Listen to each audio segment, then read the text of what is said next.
That 2015 Hawks team, how special was that group? That was a special group. That was such a fun group to be a part of. Uh, just the group of guys that we had, so unselfish. You know, coming into practice every morning, it was joyful. You enjoyed being around each other. Um, like once we figured out how we needed to play, and a lot of people don't know, but that year I was coming off an injury, and it took me a while to get going. And I remember that the group was already there. They were already, where they needed to be. And we started that year a little shaky. And once I was able to get healthy enough and get my legs underneath me, then, we kind of took off.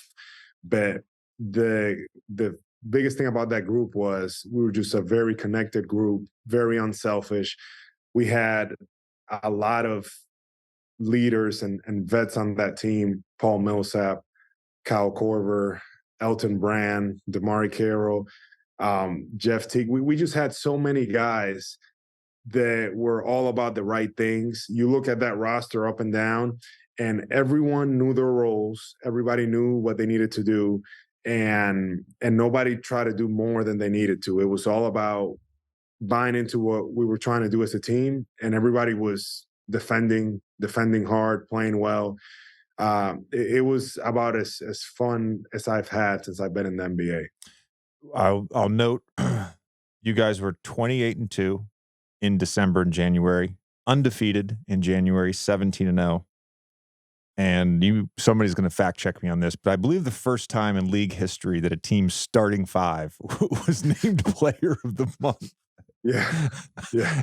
But see, that went to show the type of team that we had, right? Because it wasn't about one guy in particular. Like different guys were stepping up here and there, and it was one of those things that whether it was Paul that was leading the way or Kyle leading the way, it just didn't matter. And it was a collective effort. So I thought that was pretty cool, and I don't think there has been anybody else with the five guys being Player of the Month, and I don't think there's going to be another team like that. Tommy, I looked it up. The only thing I could find was at some point, I think early 2000s, Steve Nash, Michael Finley, and Dirk were named Players of the Month collectively, but that's three guys, not five guys. Five's a lot. I was going to add, this is probably a question for both of you, but Al, you played before the finals last year. You'd played 141 playoff games, and then obviously 147 by the end of the finals. Is there a common denominator, do you think, with the different teams you've been on, and what makes a team that's sort of ready for the playoffs? Because you guys have both been on, so you've been in so many different situations with good teams. I think it has to do with the team, how the team is able to come together and play, develop that identity and be able to carry that out consistently.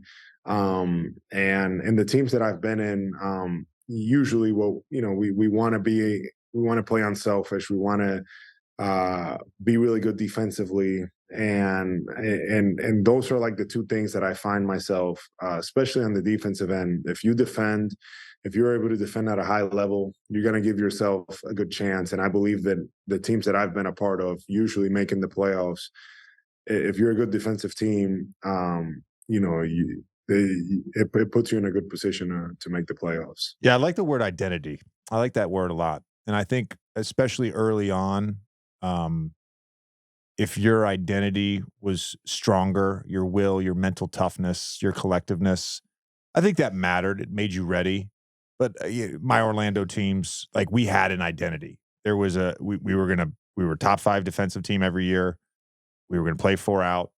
Dwight was going to roll. Shot a bunch of threes. We shot a bunch of, if you look at it now, we'd be like last in the league in 3-point attempts. But at the time, we shot a lot of threes. We had shooting. I think now all that stuff matters. It certainly matters. I think having versatile defenders matters.